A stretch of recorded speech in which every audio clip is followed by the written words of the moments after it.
On this episode of the Ask Mike Reinold Show, we talk about how we manage acute low back pain. The Ask Mike Reinold Show. Helping people feel better, move better, and perform better.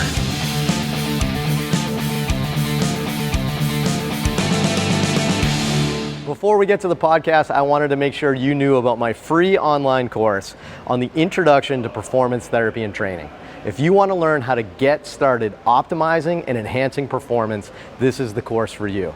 Head to mikereinold.com/performance to sign up today. Welcome back, everybody, to the latest episode of the Ask Mike Reinold Show. We're here, Champion PT and Performance up in Boston, answering your questions. Anything you want to talk about, sports, physical therapy, performance, business, career advice, anything you want to talk about, head to mikereinold.com, click on that podcast link. Let's see. We have Dave Tilley, Lenny Macrina, Dewesh Podell, Kevin Coughlin, Jonah Monlock, and Dan Pope, all here answering your questions. That was very slow, deliberate. I didn't want to get Kevin and Dave mixed up this week like we did last week.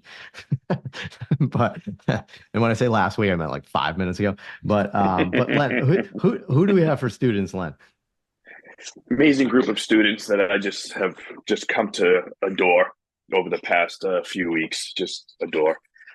We have from left to right that you won't see on the video because nobody watches videos apparently.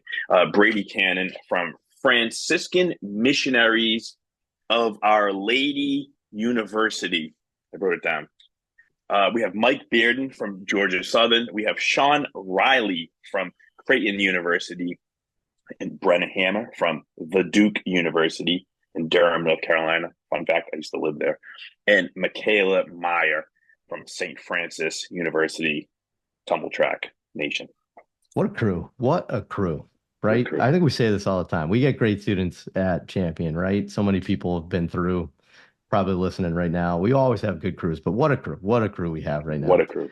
What a crew. Crew, what do we have for questions today?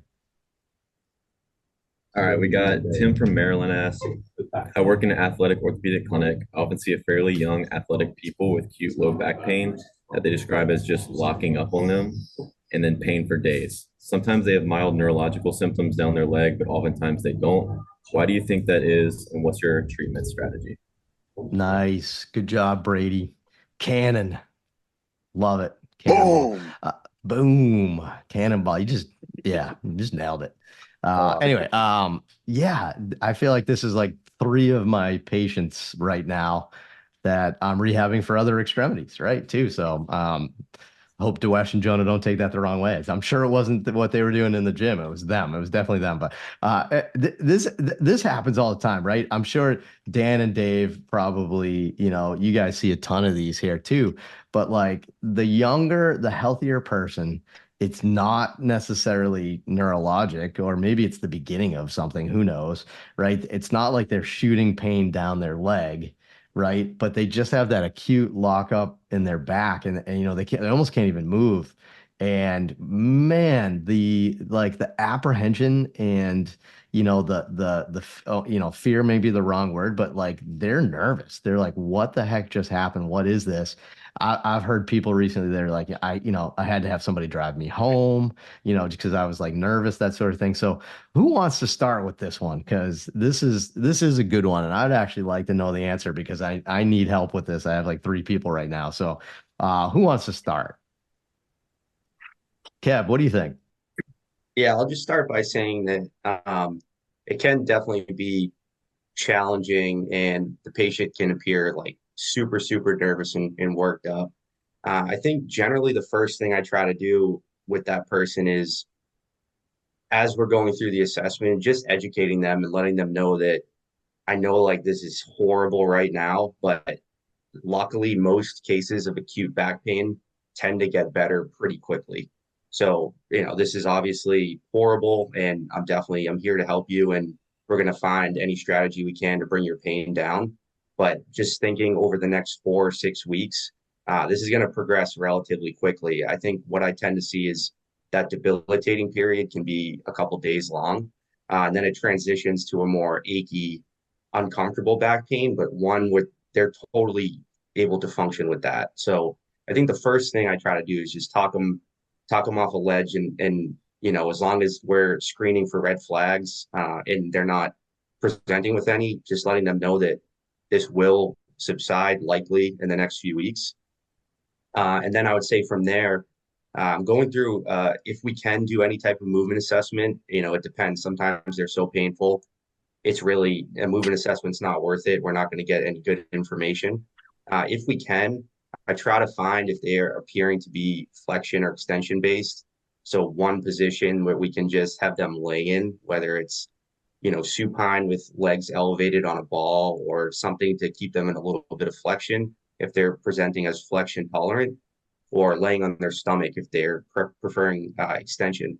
And then, from there, whatever I can do to help alleviate some pain. The question was asking about locking up. I think sometimes, if you're treating a younger population, this could be more of a bony issue. If it's like an extension rotation athlete, maybe you're getting some spasming of the muscles in the area.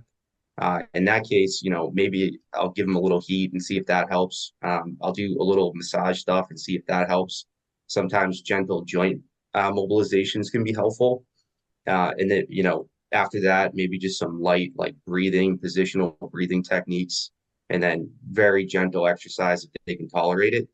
But throughout that whole process, just educating them on, all right, we're finding that you feel a little better in a flex position. Let's try some of these flexion-based stretches, see how you tolerate them, and encouraging them to move as much as they feel like they can in the coming days, because that tends to help them get better as well. But I think a lot of education and, screening for red flags, obviously, and then trying to provide any relief that we can based on what we're finding and what they're telling us. Yeah, and I think that's a good way to frame this too, Kevin, too, which I took from Tim's question, to be honest. But like, we didn't let's assume you didn't find anything like a huge red flag. Like, I think that's the point here. Is like this is just that other one. But I love what you kind of broke down there at the beginning here. Like the first process here is to break that pain spasm cycle. They're having that spasm.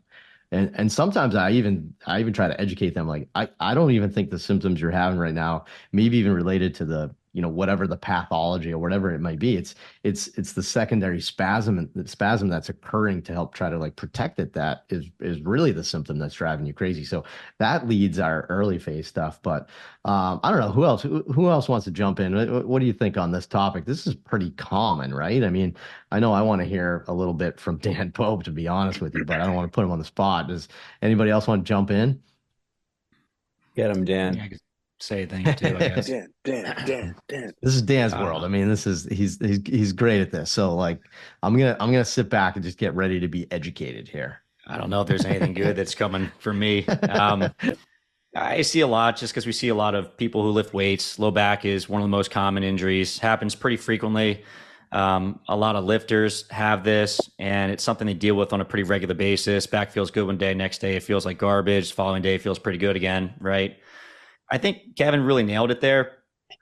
When you have low back pain, especially for the first time, it's so debilitating and so scary. You think something really, really bad is going on, and it's kind of a hilarious issue. It doesn't really make a lot of sense to me, but compared to a lot of other injuries, it just seems to get better so fast.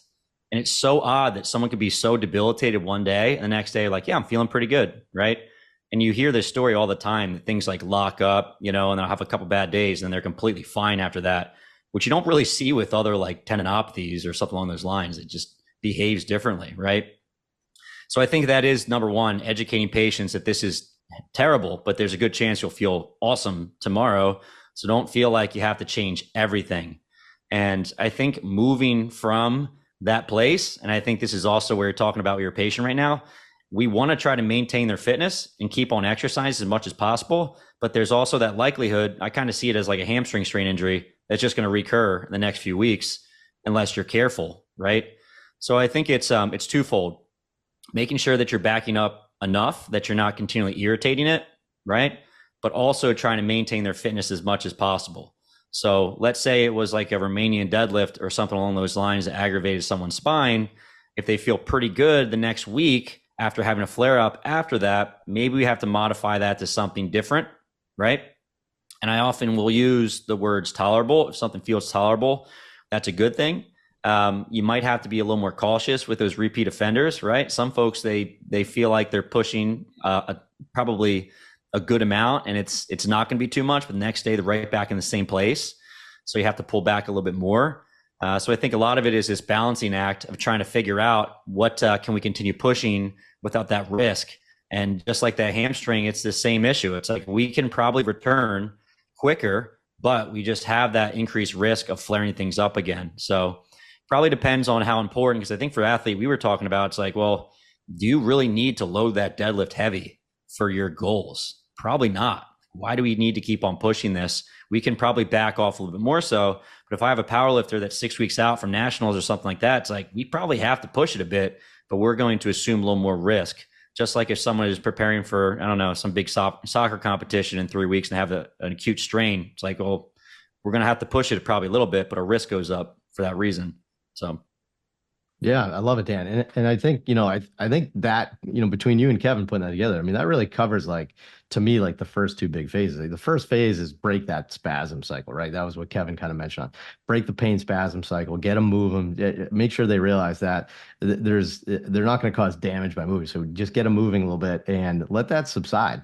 And sometimes I think, like, I almost say, like, it's like a muscle, right? Like, you overdo a muscle or you work a muscle like that you haven't used a while in the gym, it's 3 to 5 days that you're going to have, like, almost like delayed onset muscle soreness, because all those little muscles in your back were spasming at 25% max intensity, whatever it was, for 24 hours, right? Like, of course that muscle is going to be sore. But it's funny. I like how you said that, Dan, because I think that next phase, and I try not to tell this. I don't mean to tell this to the person. I almost consider it like the fragile phase. I don't want to tell them that because I don't want them to think they're fragile. That's the opposite of what we want. But in my mind, I like how you said, like, there's like a few weeks where it's almost it can spasm up again. And why do you think that is, Dan? Like, I've wondered myself, was it because, like, their endurance wasn't quite there for, like, the stabilizers in there, like, and it's almost like if you go a little bit too much, it can spasm again. Like, what do you think that is, Dan? Do you have any idea? I don't know. I think you can kind of approach it from a few different perspectives, like a biomechanical approach where, like, yeah, maybe they didn't have the strength or endurance they need. There's a little too much motion, overstretch one of those ligaments in the spine, right? And you have a big, like, nociceptive response, goes up to your brain. Body's like, I don't like this. Let's make it really painful, right? So I think building that strength and that endurance is probably more important for the athlete, maybe not as much for, like, a sedentary person, right? But the other thing I'd tell my patients is that the body keeps the score, and that was actually a book. I think this guy's name was Bessel van der Kolk or something along those lines. And it was a book on PTSD, but I think it's actually very relevant. It's like your body's trying to keep you safe. It's trying to protect you, right? So one of the reasons when after you have an injury, things get really sensitive is because your body's just trying to protect you. And over the course of time, at least really close to the injury, I think your body is more likely to resensitize the area because it's like, hey, idiot, don't hurt yourself in the same exact way that you did a week ago, right? And as you start to build some strength, some capacity, some trust with your brain, whatever it is, that sensitivity is probably going to go down again. Because we've seen this before. We've seen these athletes, right? We had someone before, a champion, was squatting heavy. She felt kind of a pop in her spine, and then she was laying on the floor literally for like 2 hours in tremendous pain. Had to have 2 people walk her to the emergency or to the car to go to the emergency room, which took like 45 minutes, right? And we go to the emergency room, do some imaging, and, like, there's nothing, which, like, blows my mind that can happen. But for whatever reason, this body mounts this tremendous, like, protective mechanism, right? So I think we're really trying to just be cautious and try to respect that, right? Yeah, what a great example too. That was a fun day. Oh yeah, that was a fun day. She called me. I'm like, hey, what's going on? She's like, nothing. Like, I'm like, okay. She's like, I'm lying on the floor in the squat rack. Like, she called me. I'm like, you guys are all around. I'm like, all right, I'll be right there. That was a crazy day. But I think that's the best way of saying it there, Dan, is the body is trying to do its job, right? Now, as a PT, remember, in this phase, there's tons of stuff we can do, right? We do want to slowly apply load, but take a step back and think, what are some of the variables that may have put them in a position to be more susceptible to this. Maybe there wasn't any, but work on their hip range of motion, work on their T-spine, work on a little bit more like core control or education during the movements at slower speed and less force. So that way, maybe when they get there again, they can do it, right? But I think we see that a lot, and you can really, capitalize that. Dan alluded to one guy that I think I know who you're talking about that we're kind of talking about right now, but I think that's another good example of an athlete where this happens to, where we're getting later in the off season for his sport. He's a baseball player, so he's doing a ton.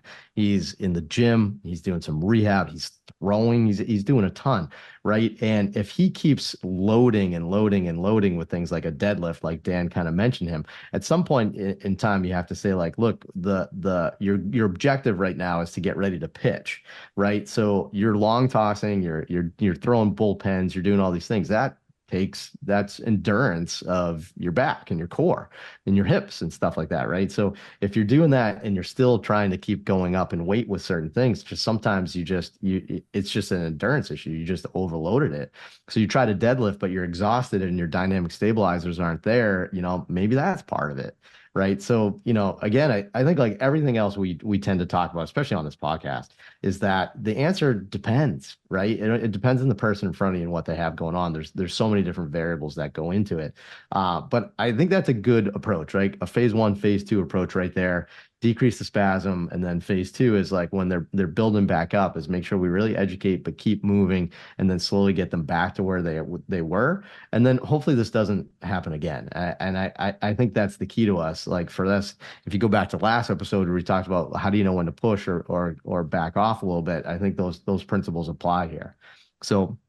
Good question, Tim. I think a lot of people deal with that, so I'm glad you asked. I'm glad we got to answer that. But if you have something like that, just head to the website, ask away, and please head to Apple Podcasts, Spotify, subscribe, rate and review us, and we'll keep doing this. We really appreciate it. Thanks so much. See you on the next episode.